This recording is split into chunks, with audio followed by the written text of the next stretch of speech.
So although, according to what we have seen so far, it may not seem that fair use is possible at all in the commercial music industry projects, there are exceptions.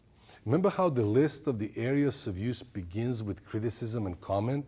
Well, a parody is considered a form of criticism and comment. So theoretically, one could use a copyrighted work without permission of the copyright owner if the use is in the context of parodying the original work. Actually, one of the music industry court cases regarding this issue became very public, and it still serves as the precedent in the business when it comes to this question. The case is known as Campbell versus Acuff Rose Music, and the copyrighted work in question was Roy Orbison's Pretty Woman. A Miami rap group, Two Live Crew, remade and released their version of the song, even though the song's publisher refused to give them a license. The publisher sued, and the case made it all the way to the Supreme Court in 1994. The court found that the Two Live Crew's version of the song was done in a way that makes it a form of a criticism and commentary on the original, that it was in effect a parody of Orbison's Pretty Woman, and that as such, its use of the original without permission is not a copyright infringement, but can be considered fair use.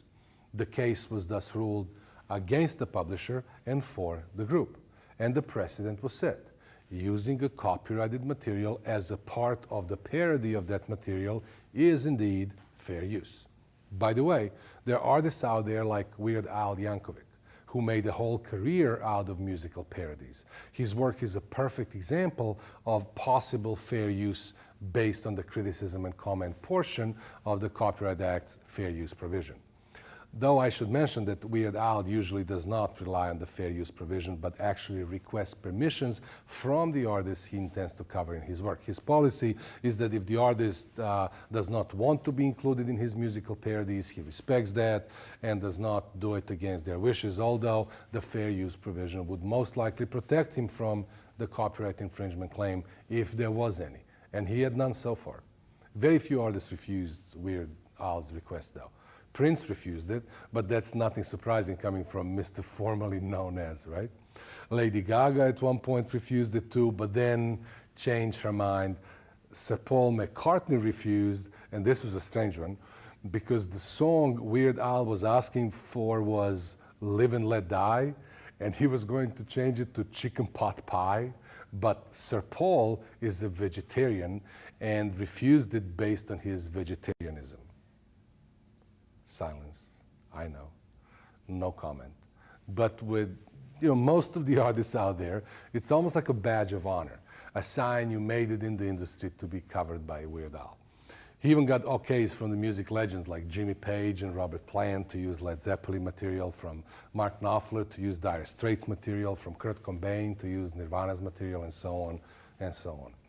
And while at the topic of fair use and parody, and to continue using Weird Al as an example, so does that mean that all those copyright owners whose music he uses in his work do not get paid at all because his use might be considered fair use? Well, they don't get paid for the creation of a derivative per se, because according to fair use provision, no license is needed to create a parody type derivative, and thus no payment either. By the way, a reminder regarding derivatives. You remember how when we talked about the music copyright in general in our first module, we said that the copyright owners have the exclusive right to prepare derivatives of their works, and that the derivative works license is needed if one wants to make some alternative versions of somebody else's copyrighted work.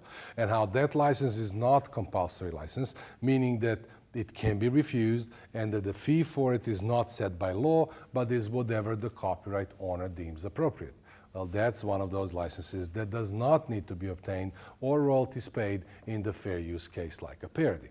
So as far as I'm aware of, Weird Al does not pay for this type of license, though he usually obtains permission to create a derivative of the song, as I said. But he is known to pay for the other licenses and royalties.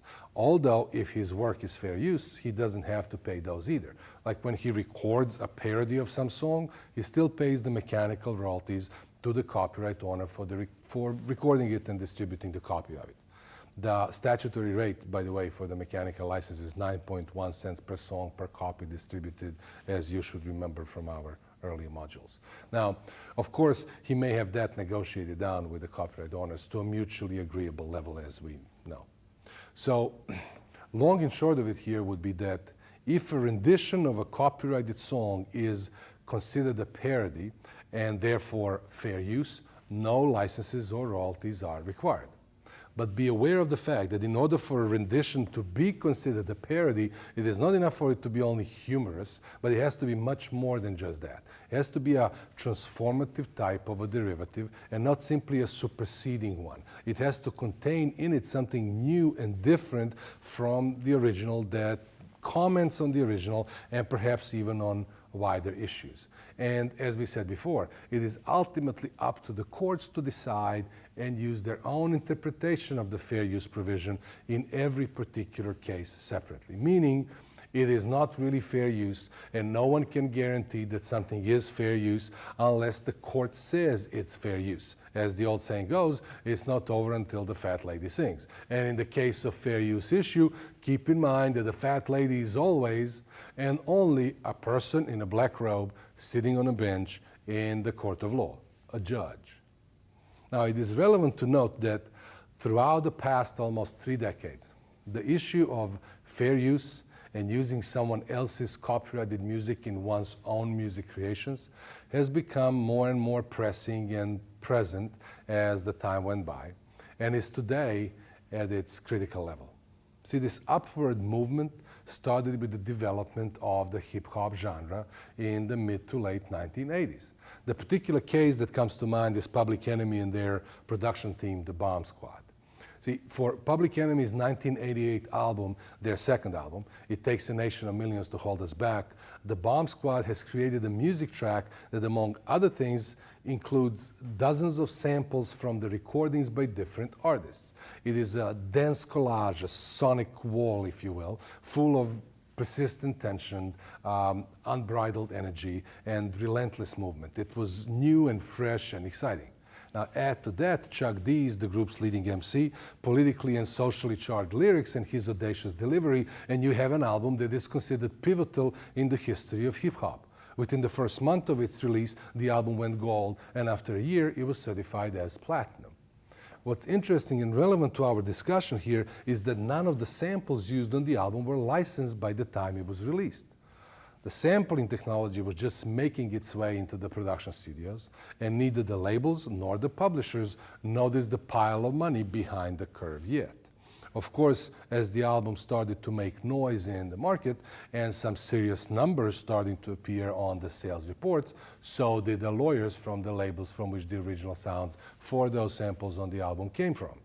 And why couldn't such use of the copyrighted music be considered fair use and thus license-free? Well, perhaps it could have, but there was no precedent for sampling, so no one knew. Considering the possibility further at the time, it certainly looked like the chances would be slim for fair use, because the parameters and the scope of the fair use provision just don't seem to allow for it. It is not a comment or a criticism of the original work. It is not used in educational environment or for instructional purposes. It's not a part of news reporting, research, or scholarship.